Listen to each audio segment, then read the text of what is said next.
matriz A se le divide por la suma de su columna respectiva, obteniendo lo siguiente. Entonces, de la matriz anterior se saca el... A ver, la anterior, por favor.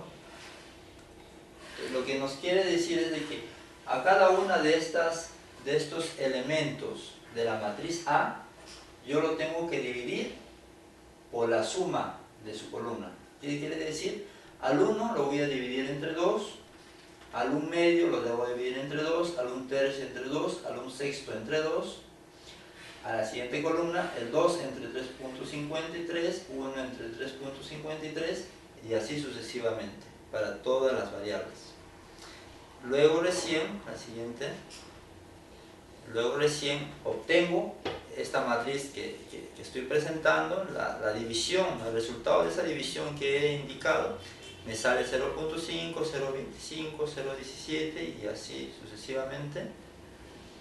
Luego lo que yo debo hacer es un promedio por filas.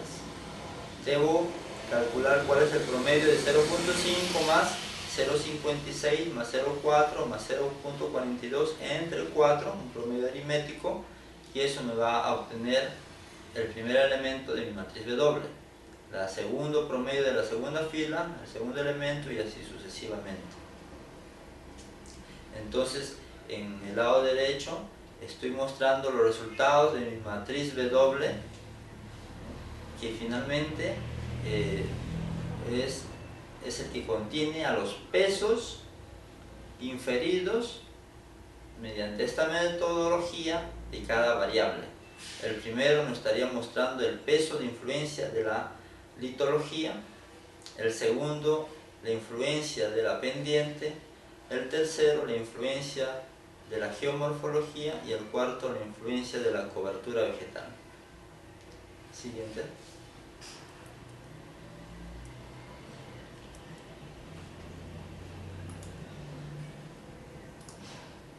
Entonces,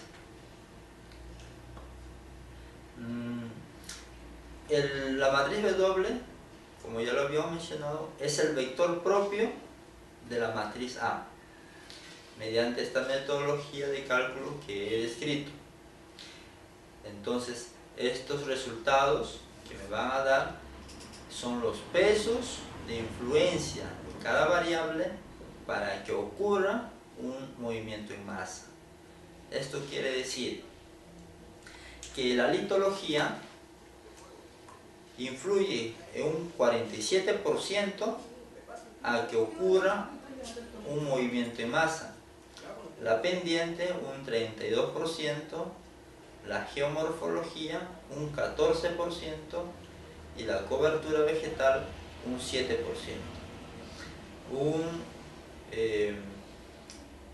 Un dato que no lo había mencionado es que la suma de todos los valores de las variables mediante esta metodología deben de sumar 1, es decir, un 100%, ¿no?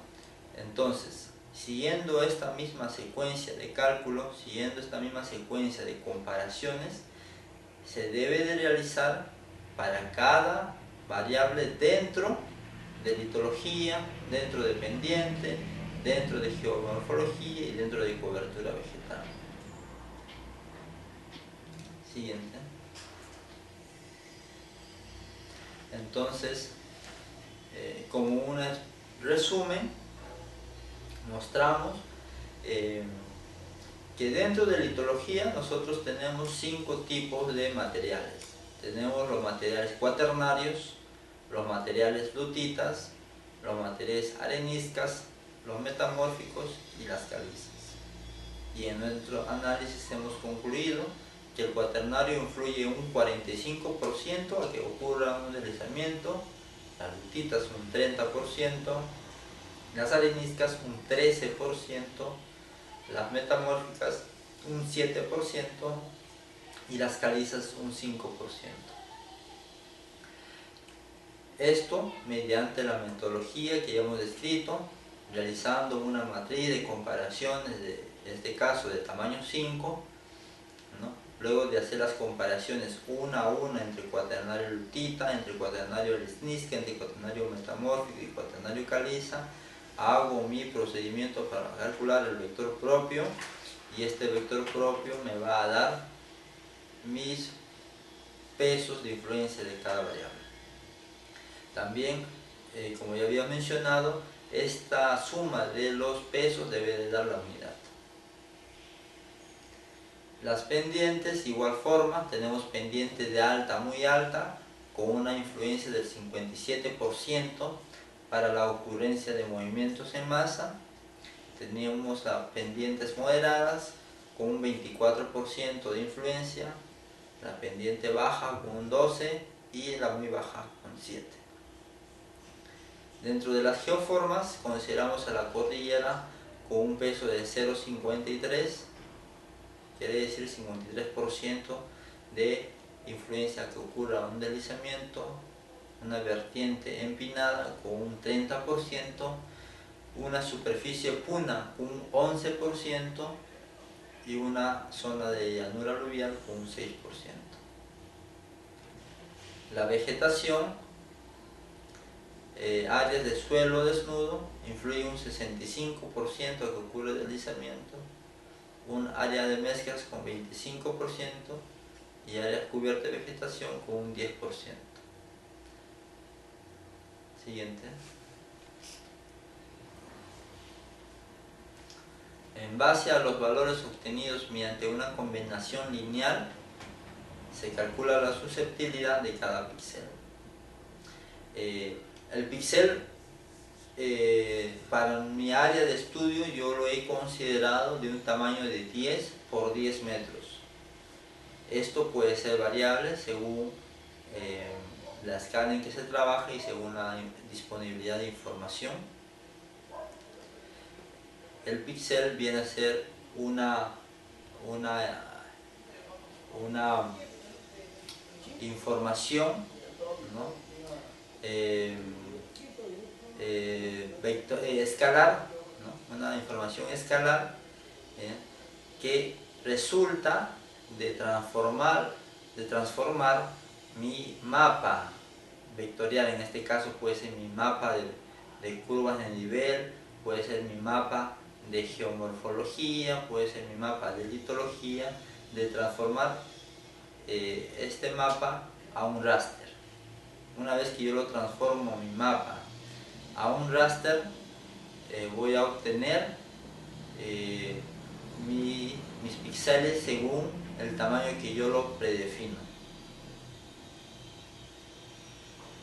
Entonces la susceptibilidad va a estar representada por la siguiente fórmula, el cual es una sumatoria entre el peso de la variable del parámetro intrínseco versus el peso de la clase que está contenida dentro de ese parámetro. Por ejemplo, en colores se muestra en la parte inferior la susceptibilidad como S, el cual nos va a resultar del producto entre litología por el tipo de roca. El tipo de roca puede ser una de las que ya hemos mostrado en el cuadro anterior, puede ser una arenisca, un cuaternario, un metamórfico, una caliza. Según el tipo de roca que interviene en mi píxel, yo voy a poner el peso. Igual pendiente, o el tipo de pendiente, geomorfología, o el tipo de geoforma, la cobertura vegetal, o el tipo de vegetación. Siguiente. Entonces, cabe mencionar que cada píxel va a contener solo un tipo de clase. Por ejemplo, un píxel tomado como muestra aleatoriamente nos puede tener una roca tipo lutita, una pendiente de 42 grados, puede pertenecer a una zona de vertiente montañosa empinada, puede presentar la característica sin vegetación. Entonces, aplicando la fórmula, se tiene que la litología por la lutita más la pendiente por 42 grados más la geomorfología por la vertiente montañosa empinada más la cobertura vegetal por sin vegetación, reemplazando los pesos de cada una de estas variables según las tablas mostradas anteriormente, voy a tener que es 0.47, que es el peso de la litología, por 0.30, que es el peso de la lutita a la influencia de generar deslizamientos, más 0.32, que es el peso de la pendiente, por 0.43, que es el peso de un talud de 42 grados, más 0.14, que es el peso de la geomorfología, más 0, por 0.38, que es el peso de una zona de vertiente montañosa empinada, más 0.47, que es el peso de la cobertura vegetal, por 0.07, que es el peso de una zona sin vegetación. Ya. Multiplicando todos estos números nos va a salir un valor de 0.36. Entonces, este mismo cálculo se tiene que realizar para todos los píxeles de mi área de trabajo, de mi subcuenca. Lo tengo que realizar para todos los píxeles.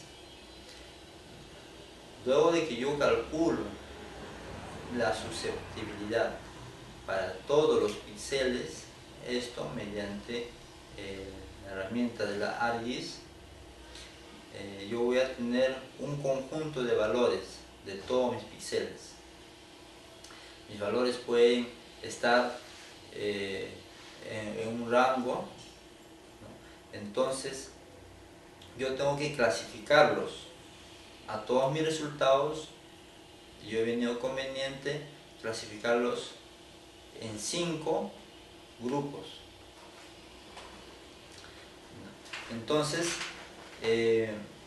esta clasificación en 5 grupos de todos mis valores, yo lo voy a definir mediante términos desde muy baja hasta muy alta posibilidad a que ocurra un movimiento en masa. Siguiente. Como se muestra en el plano, tenemos 5 clasificaciones desde muy baja hasta muy alta. Muy baja es la celeste, baja la verde, amarilla moderada, naranja alta y muy alta el rojo. Entonces, las zonas de color rojo me van a indicar las áreas donde la posibilidad de que ocurra un movimiento en masa es muy alta. Las zonas de color naranja me van a indicar las zonas en las cuales el movimiento en masa tiene la posibilidad de ocurrir de forma alta. Las amarillas, la posibilidad de que ocurra un movimiento en masa es moderada, y las verdes, la posibilidad de que ocurra un movimiento en masa es baja.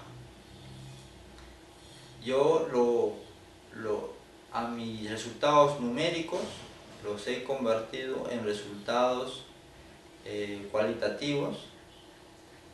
Esto se realiza sobre todo para cuando se hace un informe o un informe a personas que pueden estar ligados más en el sector político, ¿no? Alcaldes, directores de instituciones, etcétera, en las cuales ellos lo van a poder cuantificar mejor qué significa una posibilidad muy alta de generar movimiento en masa, ¿no?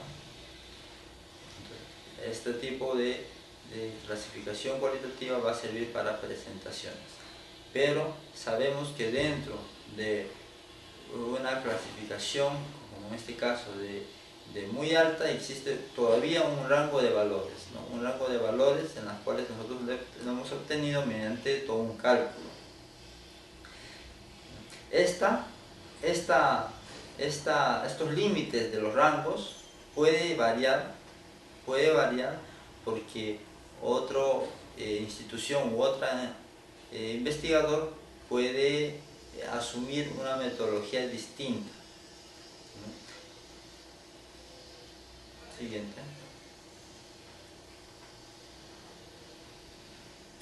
Ahora voy a describir la metodología, el cálculo de la susceptibilidad para la subcuenca de Achamayo. En esta subcuenca se ha observado que el comportamiento de los parámetros intrínsecos es muy similar, sobre todo en lo que se refiere a la litología, ¿no? Y a o sea, sobre todo a la litología, ¿no? El análisis que se ha hecho para el Chulcas, ¿no? Se obtuvo unos pesos para cada tipo de litología, y al analizar en el Achamayo se ha visto un comportamiento muy similar. Asimismo, para lo que es cobertura vegetal, también se ha visto el mismo comportamiento.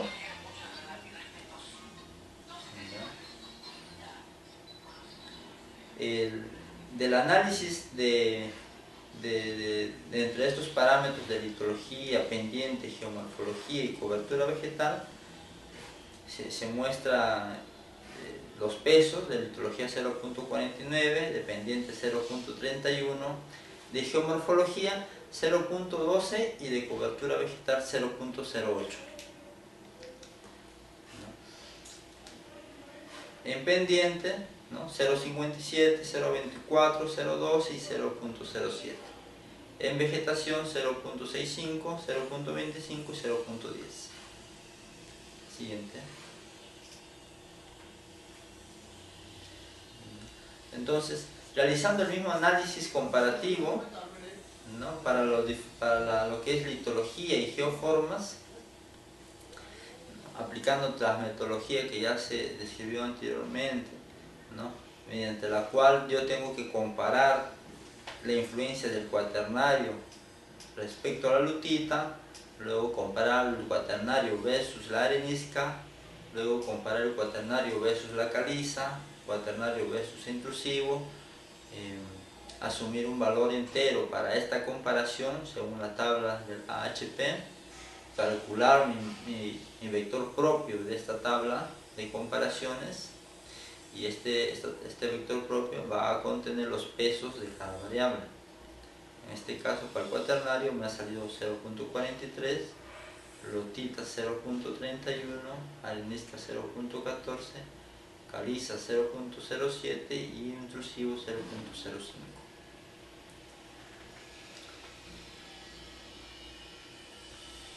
Ya, para el tema de geoformas, nosotros tenemos 5 geoformas reconocidas en nuestra área de estudio del Achamayo. Dentro de estos 5 geoformas identificadas, hemos hecho igual un análisis comparativo de estas. Al hacer un análisis comparativo de estas me refiero a todo el procedimiento que ya le hemos descrito, y al calcular el vector propio nos ha dado el resultado que se muestra en esta diapositiva, en la cual la zona de geoforma cordillera nos tiene un peso de 0.51, vertiente empinada de 0.22, de superficie puna 0.14, de la vertiente allanada disectada de 0.08 y de la llanura aluvial de 0.05. Entonces, igual, al hacer un ejemplo como la que ya habíamos realizado, esto igualmente se realiza un cálculo para cada píxel, ¿no? Para cada píxel de mi subcuenca Chamayo, yo tengo que realizar un cálculo, ¿no?, de producto entre el peso de mi litología y el peso de la clase que está contenida en ese píxel. Esto, como lo habíamos indicado, es mediante el ARIS, mediante un trabajo de cálculo entre diferentes mapas temáticos, ¿no? Todos estos mapas temáticos tienen que estar en un formato de raster con un tamaño de píxel similar, ¿no?, cuyos límites también tienen que ser similares. Al realizar el cálculo de cada píxel me va a salir un valor como el que se indica de 0.3047. Este valor va a ser por cada píxel, entonces yo voy a tener toda una gama de valores para todos mis píxeles dentro de mi área de subcuenca, y a todos estos valores yo los tengo que clasificar, en este caso, en 5 clases, que son mis 5 niveles de susceptibilidad que yo he definido. Algunos lo clasifican en 4, en 6, en 7 niveles de susceptibilidad, pero he visto conveniente clasificarlos en 5. Siguiente. Acá se muestra el plano de susceptibilidad a movimientos en masa, o es decir, mi plano que me indica las zonas con mayor probabilidad de que se genere movimiento en masa. Las zonas rojas son las zonas de muy alta probabilidad que ocurra un movimiento, las zonas naranjas con alta probabilidad, las zonas amarillas con moderada probabilidad, las zonas verdes con baja probabilidad y las zonas celestes con muy baja probabilidad. Siguiente.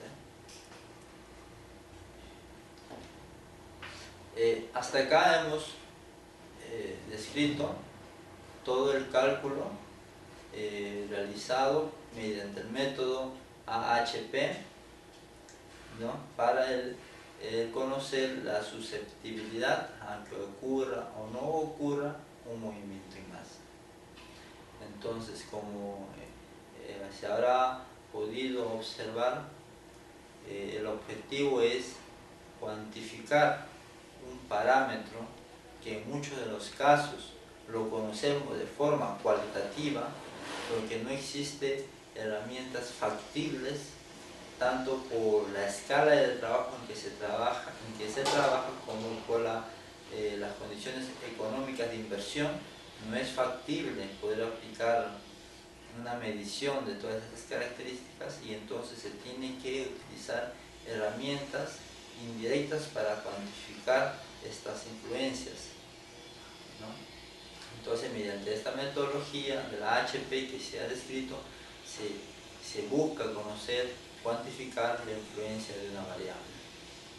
En este caso, aplicada para lo que es un análisis de deslizamientos a movimientos, un análisis de susceptibilidad a movimientos en masa. Entonces, vamos a iniciar describiendo ahora el análisis discriminante.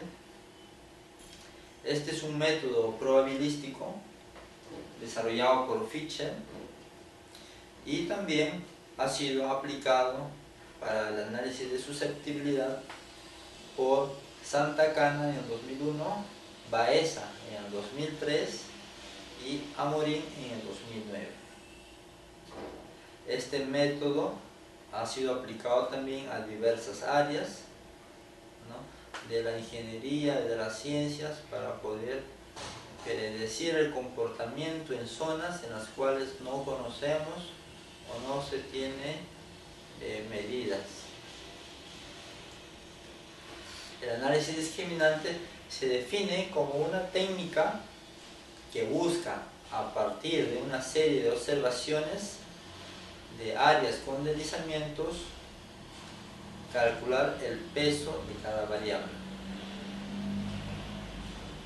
El análisis discriminante se puede definir como una técnica estadística que busca, a partir de los parámetros intrínsecos, diferenciar un área, en este caso un píxel, si pertenece a un determinado grupo con o sin movimiento. Además, permite seleccionar cuál o cuáles de las variables contribuyen más al proceso de diferenciación. Para un análisis discriminante tenemos que aplicar 3 etapas. El primero es plantear nuestro objetivo y definir nuestra área de trabajo, así como definir nuestro píxel. Para nuestro caso, nuestro píxel es de 10 por 10 metros. Nuestro objetivo es obtener cuáles son las zonas con mayor probabilidad que ocurra un movimiento en masa, y nuestro área de trabajo es el que ya hemos descrito al inicio. El segundo paso es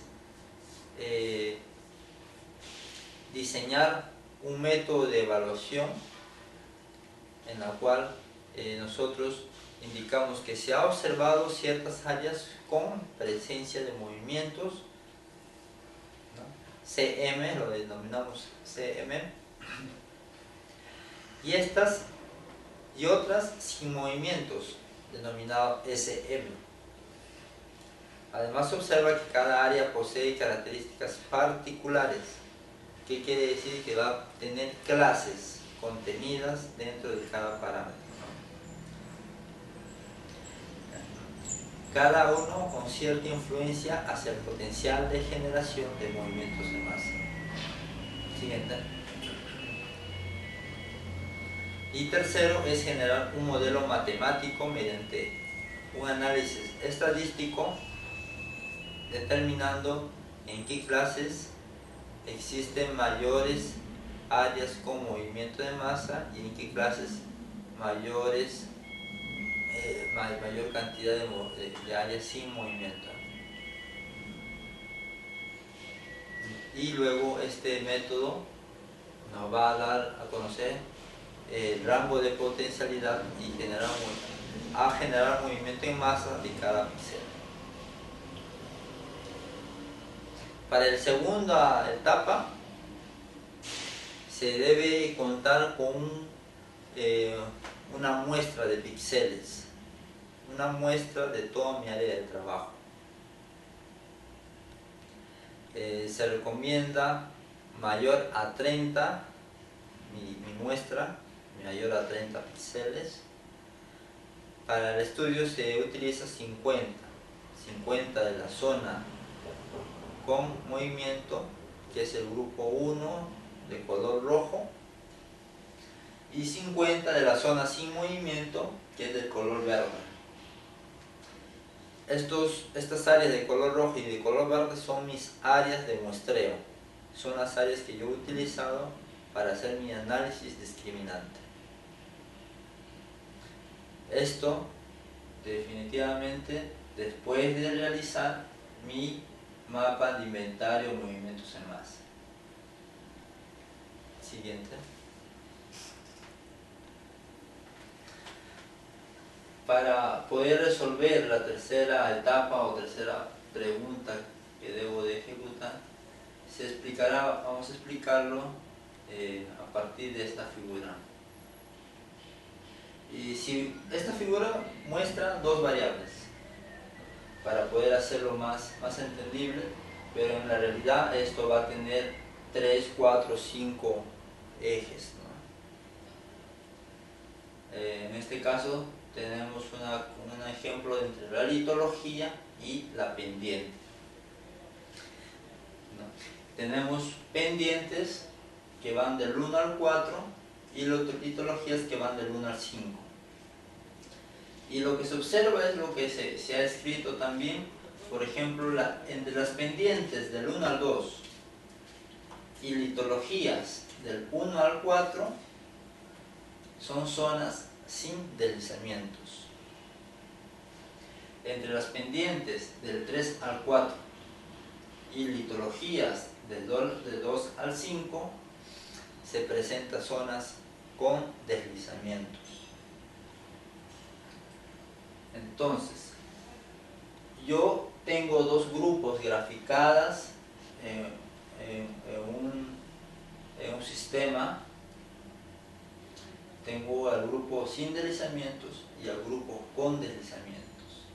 Para que el análisis discriminante sea lo mejor posible, yo tengo que buscar una dirección del eje D, ¿no?, de color negro.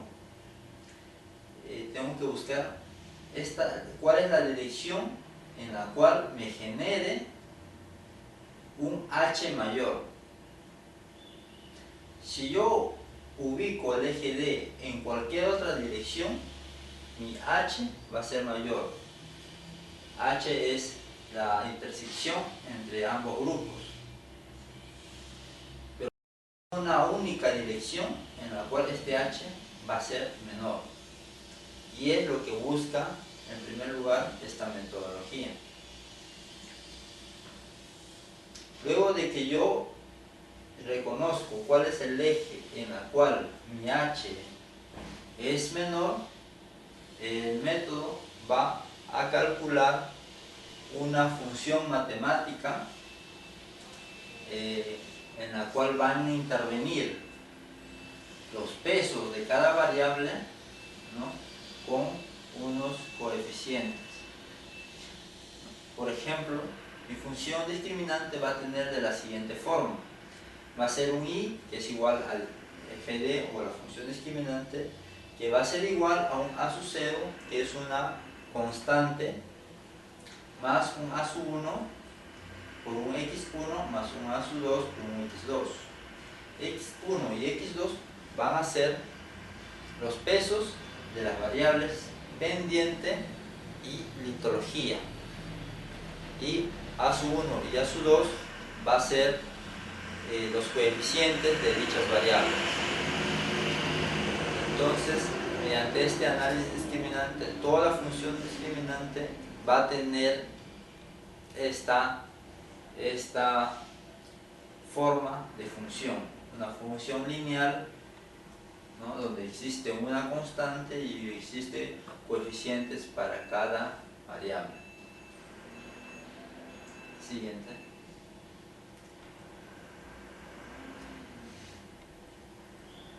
Dada la función matemática, los coeficientes representan el peso de cada parámetro intrínseco. Estos se obtienen al calcular el máximo vector propio de la siguiente relación. Esto según Johnson en el 2002. Nos dice que la varianza de los dos grupos entre la varianza de cada grupo nos va a dar la relación R.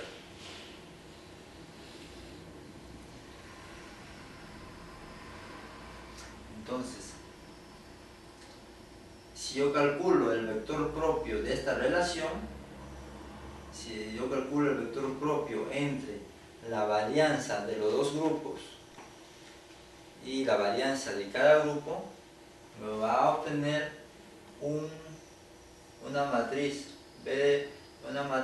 en la cual me va a mostrar los coeficientes de cada variable intrínseco. Para poder solucionar este cálculo, se hace uso por la practicidad de programas estadísticos. Programas como el SPSS, el R, el PSPP, entre otros. Siguiente.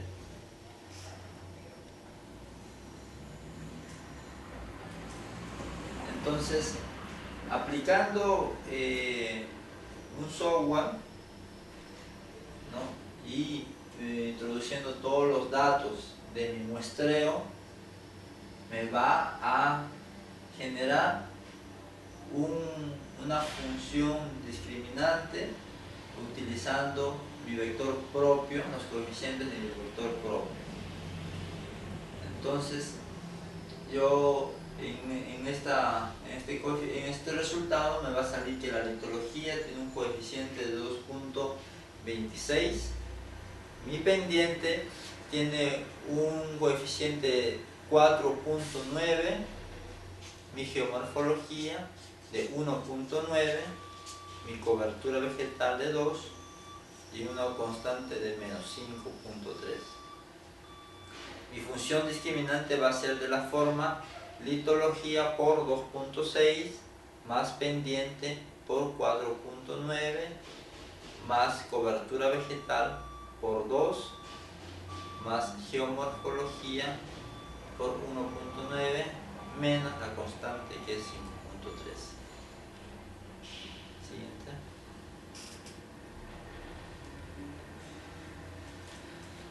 Entonces, asociado al vector propio, BR, existe un valor propio, ¿sí? Del cual se genera una prueba llamada de bondad de ajuste o coeficiente de correlación canónica, que lo conocen como N. Cuanto más este valor se acerque a la unidad, mejor es la eficiencia de la función discriminante. Este coeficiente de correlación canónica, que es N, va a estar en función del vector propio, mediante la relación mostrada que es igual a la raíz cuadrada de phi entre phi más 1. En nuestros resultados hemos obtenido que para la subcuenca del Chulcas es de 0.757, esa es nuestra correlación canónica, cuyo vector propio es 1.345. Esto nos indica, al ser 0.7, nos indica una cercanía al valor 1. Esto nos indica que la función discriminante es de alta eficiencia para poder clasificar a mis píxeles como área sin o con inestabilidad. Siguiente. Adicionalmente es necesario realizar algunos tests para mejorar la calidad de los resultados, como es el caso de la prueba T para muestras independientes. Esta prueba muestra resultados de la media y la desviación estándar de cada variable por cada grupo. Se tiene que comparar entre ellas y tiene que haber una diferencia significativa. Si la diferencia no es significativa, significa que no está clasificando bien mis variables. En nuestra tabla que se muestra, se indica para la litología el sin deslizamiento y con deslizamiento, su media y su desviación estándar.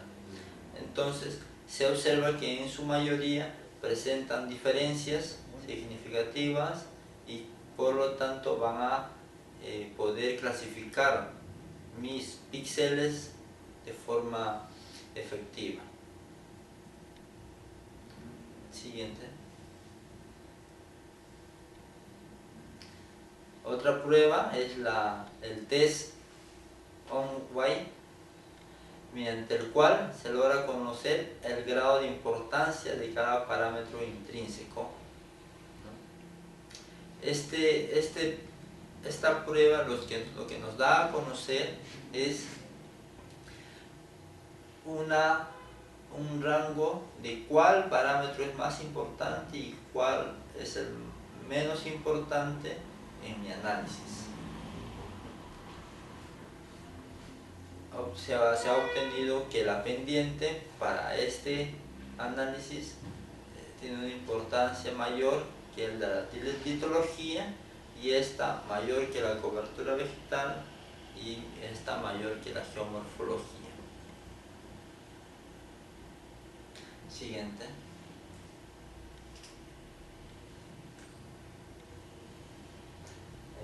Se genera también una tabla de correlación entre los variables utilizadas. Se muestra una correlación negativa y baja entre la litología y la pendiente. Entre la litología y geomorfología, correlación baja, muy baja pero positiva. Y entre la litología y la cobertura vegetal, también una litología muy baja y positiva. Existe una correlación entre baja a media entre la pendiente y la geomorfología, así como entre la pendiente y la cobertura vegetal. ¿Qué es lo que nos va a indicar esta correlación entre las variables? Si el resultado de correlación entre litología y pendiente nos hubiera dado un valor 0.6, 0.7 o mayor, nos indicaría de que la litología, tanto como la pendiente, nos estarían dando la misma información, estarían actuando muy similar en mi fenómeno, que es los deslizamientos. ¿Qué significa eso? Si yo tengo dos variables que me están trabajando de forma muy similar, porque su correlación entre ambos es muy cercana, es muy alta, perdón, significa que estoy como duplicando información, estoy duplicando mis variables, y al duplicar mis variables en un análisis estoy haciendo en cierto modo equivocadamente mi análisis. Entonces, si yo tuviera que mi litología, mi correlación entre litología y pendiente me sale 1, definitivamente lo más conveniente es prescindir de uno de ellos, o tal vez unificar estas dos variables en una sola. Unificarlos en una sola, ya nombrarlos con otro nombre de variable, y así poder trabajar mejor. Siguiente. Asimismo, con la función discriminante se va obtenida ya, se va a reclasificar, ¿no? Se va a volver a clasificar la muestra inicial que se ha tomado para hacer este análisis. Al hacer una reclasificación, se observa que la función discriminante para las subcuencas chulcas presenta un 94% de eficiencia. Quiere decir que el 94% de las áreas lo ha clasificado de forma correcta, y un 6% lo ha clasificado de forma incorrecta. Quiere decir que si yo he considerado en mi muestreo 50 zonas de áreas con deslizamientos, al hacer una reclasificación, solo el 94% de estas, mi función lo ha considerado como áreas con deslizamientos, y al 6% lo ha considerado como áreas sin deslizamiento. Por lo tanto, ahí tengo mi margen de error. Luego, con la fórmula discriminante se calcula la susceptibilidad de cada píxel obteniendo un mapa. Para la subcuenca del Chulcas se obtiene la siguiente función discriminante: es igual a menos 5.33 más 2.660 por litología, más 4.917 por pendiente, más 1.937 por geomorfología, y más 2 por cobertura vegetal.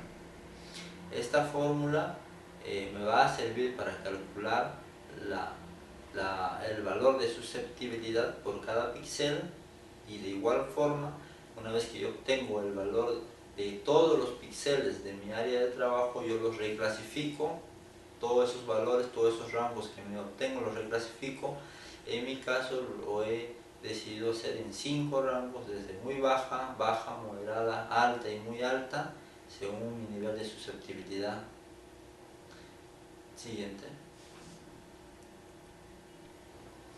Este es el resultado de mi análisis mediante el análisis discriminante, ¿no?, en la subcuenca Chulcas, considerando 5 rangos de clasificación. El rojo nos va a indicar una susceptibilidad muy alta a generar movimientos en masa. De naranja, una susceptibilidad moderada. El naranja, una susceptibilidad alta. El amarillo, una susceptibilidad moderada. El verde, una susceptibilidad baja.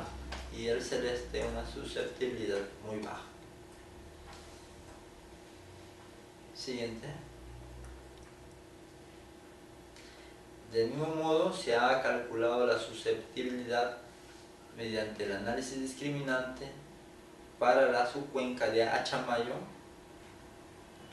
Y igual primero se ha hecho un mapa de inventario de todos los movimientos en masa, el que ya se ha mostrado anteriormente, y de ese mapa de movimientos en masa se ha tomado 50 muestras de zonas con movimientos y 50 puntos de zonas sin movimiento. Y este muestreo nos va a servir para calcular la función discriminante que al final nos va a dar la susceptibilidad por píxel. En color rojo son las zonas con deslizamiento y en color verde las zonas sin deslizamientos. Claro, es necesario indicar que este muestreo es aleatorio de todas mis áreas, ¿no?, que yo haya mapeado, o cartografiado. Es un muestreo aleatorio, no es un muestreo específico, es aleatorio, tiene que ser aleatorio, y se puede utilizar también herramientas de ArcGIS para poder poner la ubicación de estos puntos.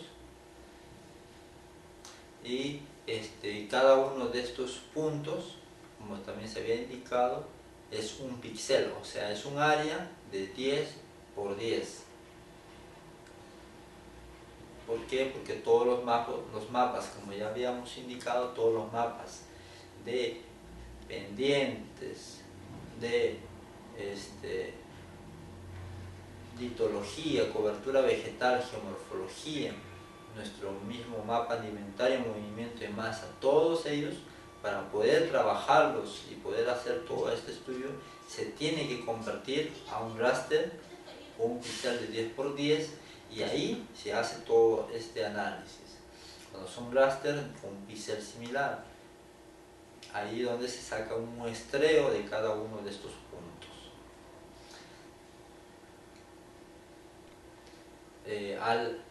Para este método del análisis discriminante, al yo tomar un muestreo de mi mapa de inventarios, voy a obtener los puntos que ahí se muestra, y en cada uno de estos puntos, que es un área de 10 por 10, voy a tener un tipo de litología, un tipo de cobertura vegetal, un tipo de pendiente y un tipo de geomorfología.